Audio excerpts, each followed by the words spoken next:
So this is the concluding part of the story of how my husband and I got married with no house to live in.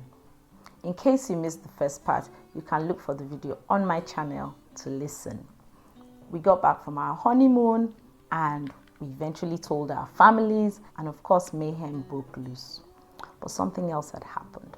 Our friend whose house we left our stuff in was a pastor, and his house was actually attached to the church auditorium. So he lived in a 3-bedroom house that was attached to the third auditorium.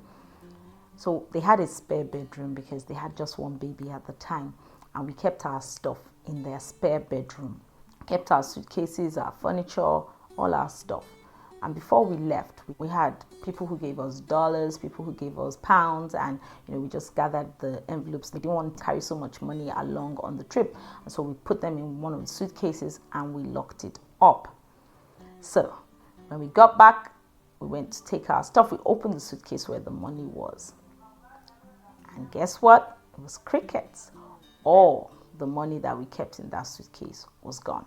Pounds, dollars, naira, everything. Somebody had opened the suitcase and had taken the money. It was a house attached to the church, so we had people coming in and going out of the house a lot, especially on church days. So we could not ascertain who took the money or when it was taken. That was it. So now here we were, no house, no money, everything gone except what we had in the bank, which, as you can imagine, wasn't a whole lot because we had just finished our wedding.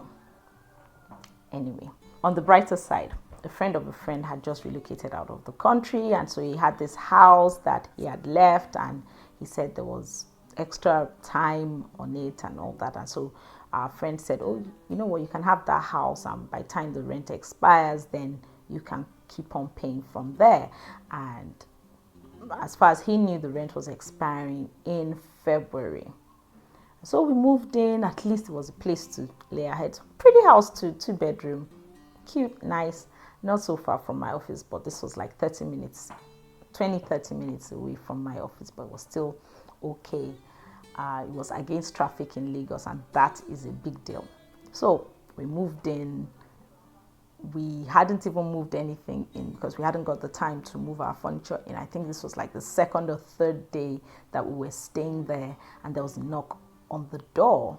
As I was washing some stuff in the kitchen, there was a knock on the door, and there was this elderly lady. So we stepped out to greet her, and she introduced herself as the landlady, and that she was looking for a certain person who was supposed to be living in the house, and that wasn't the name of the friend that our friend told us about. So we're wondering, no, that's not the person. The person we know is, for the sake of discussion, let me say the person we know is Body. And she was like, no, I don't know anybody.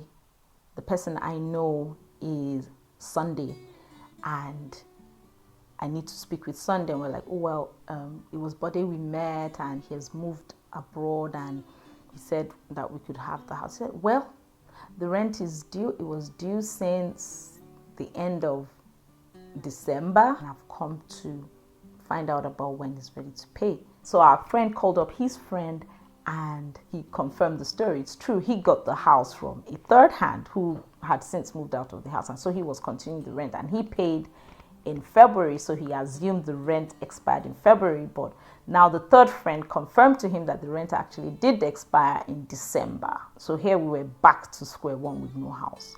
Anyway, we spoke to the landlady. She wanted to rent out the house anyway, so she was willing to give us the house, but we needed to pay 2 years rent, we needed to pay agency fee, we needed to pay agreement fee. And we tried to speak to her and say, but ma, there was no agent. She's adamant. We're like, okay, can we pay for 1 year? And all. She's like, nope, you have to pay 2 years, you have to pay the agency, you have to pay the legal. And she increased the rent. That was the other thing. She increased the rent from 150 to 200,000, and then we had to pay the agreement, then we had to pay the agency, so everything was about 500,000. Anyway, through a lot of things that I can't go into detail about on this video, borrowing money, what we had, you know, family, lots of support. We were able to put together the money and we paid her. She gave us like a month to pay up. We paid her the money and at least we now had a house to live in. So that's how we got married with no house. We were scammed, and then eventually we went through that challenge. We got the house, and then we started to sort out people with their own money. As time went on, eventually we were cleared of that debt. But that was the story of how we got married with no house to live in. To this day, I still get a few shivers when I think about the story. It's funny now, I can laugh over it, but even in 2023, 400,000 naira is a lot of money. So imagine losing that money at that time. I thought our world had crashed.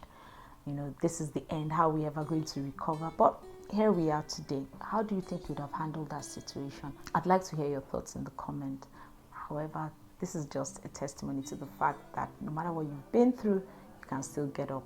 400,000 is still a lot of money. We came through it 19 years ago. There have been a lot of other stories, and I'll share more with you in my next video. Don't forget to subscribe if you enjoyed listening to this, and look on my channel for other videos.